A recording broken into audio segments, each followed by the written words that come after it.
We are one quarter of the way through the NBA season, and some things have been normal. The Celtics, Bucks, and Nuggets are good, and a lot of the teams we expected to be bad are bad, like the Spurs, Trailblazers, Wizards, Hornets, Bulls, and Pistons, although I don't think that we expected no-win November bad level of play. But for the most part, it's been a crazy start to the season.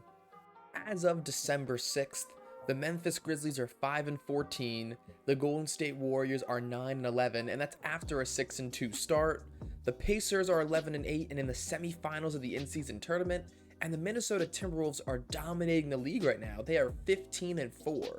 But perhaps the two most surprising teams so far this season are the Orlando Magic and the Oklahoma City Thunder. I think most people saw that ESPN graphic that both of these teams are second place or third place in their conference now, when 2 years ago they were both in like 14th and 15th place. Like I said, as of December 6th, the Orlando Magic are 14-6 and have won 9 of their last 10 games, while the Oklahoma City Thunder are 13-6 with the second best point differential in the entire NBA. But this begs the question, are these two teams legit? Are we going to see these teams in the playoffs come April? Teams start fast and limp to the end of the season all the time.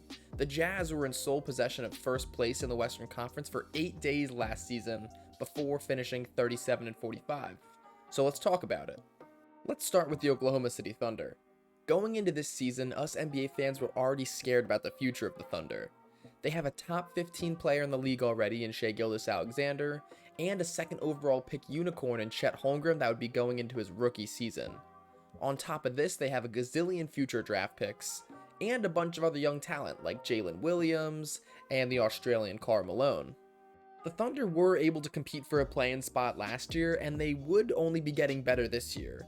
But in such a crowded Western Conference, I figured they'd get lost in the commotion and be around the play-in tournament again.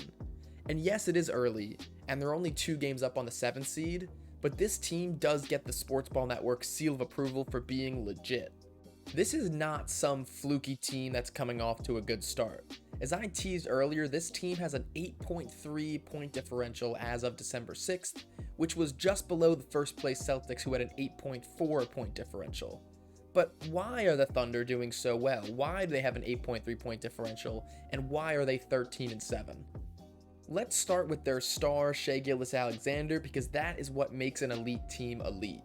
Shai is approaching the Luka Doncic, Jason Tatum, and Steph Curry tier of players. He started off this season averaging 30 points, 6 rebounds, and 6 assists per game on 54, 37, 94 shooting, and yeah, he's also casually leading the league in steals. He's really just a do-it-all guy, and he's an elite scorer at the basket and in the mid-range. But Chet Holmgren is the piece of this puzzle that makes the Thunder deadly. He's averaging almost 18 points per night to go along with 8 rebounds and over 2 blocks as well for a rookie. And this 7'1", 21-year-old is doing this on 53, 40, 87 splits. Chet honestly looks like a veteran already, not some guy who's a 21-year-old rookie. It sucks he missed his rookie season, but those guys like Blake Griffin, Ben Simmons, etc. always looked very polished in their rookie years once they missed their actual rookie year. And let's talk about Chet shooting 40% from 3 is crazy. Like, this guy is over 7 feet tall. But what's even crazier, as a team, the Oklahoma City Thunder are shooting 40.2% from 3. It helps when you have a guy like Cason Wallace, the 10th overall pick that just turned 20 years old, who's leading the league, shooting 52.5% from 3. As a team, they are shooting 49% from the field, 40% from 3, and 85% from the free throw line.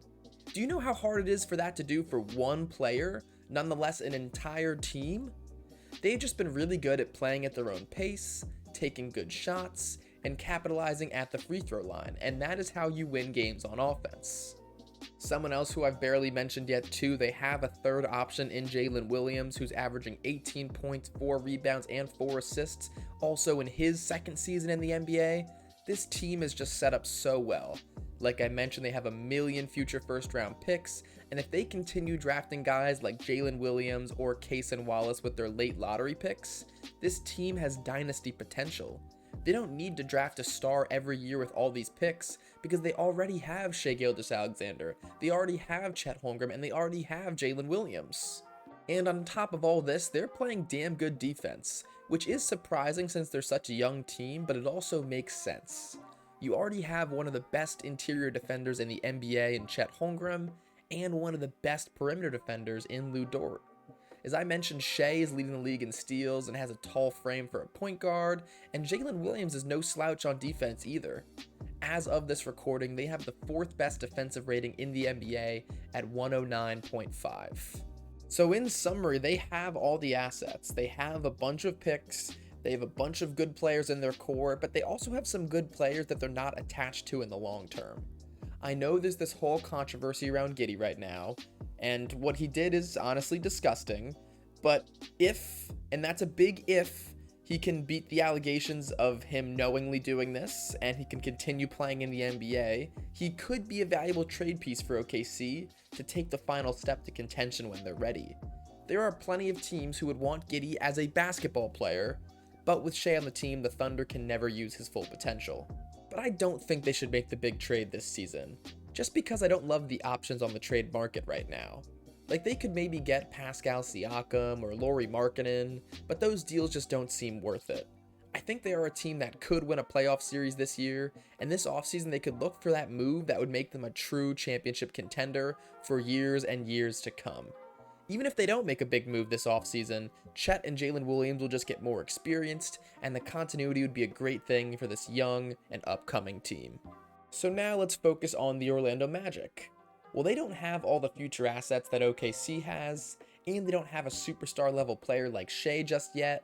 They have built a really solid team in Orlando. Obviously, Paolo Banchero is their cornerstone franchise guy, and the former #1 overall pick is still only a sophomore in the NBA.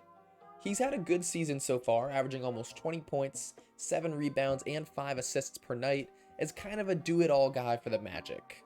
With Markelle Fultz out for the most part of the season, he has kind of taken on the point forward role, which he's proved he can have some success with, but he has only done this with a 1.6 assist to turnover ratio, so maybe he should leave the playmaking duties to Markelle when he returns. Speaking of Fultz, he has been described as day-to-day for this first week of December, and it'll be a huge boost for this team when he comes back. He is a true point guard that does a great job of finding the open guy.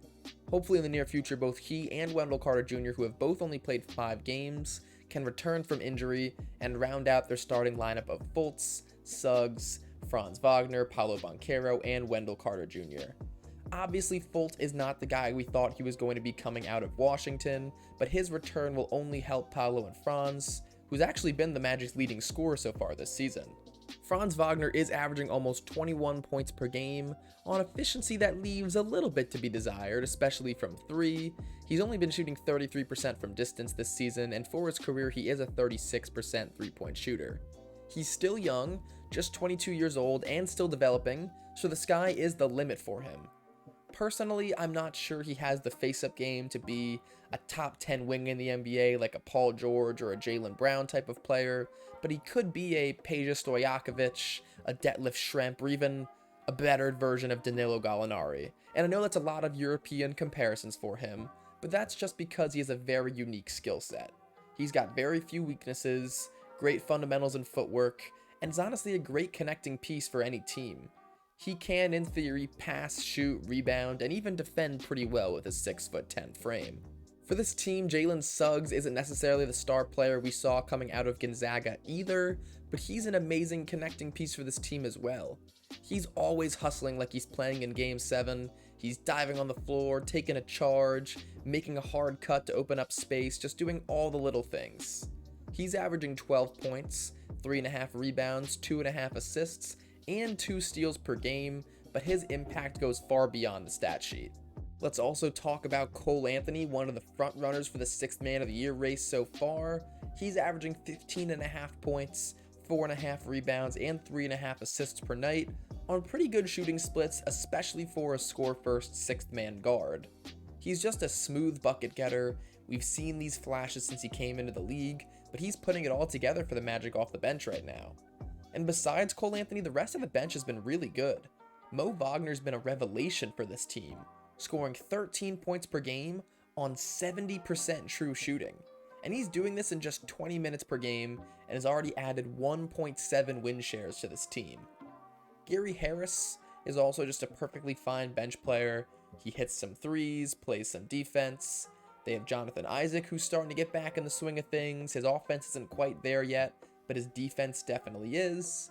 And finally, Joe Ingles actually has the second highest plus minus of any bench player in the NBA last time I checked. So they're a super deep team, even with their current injuries.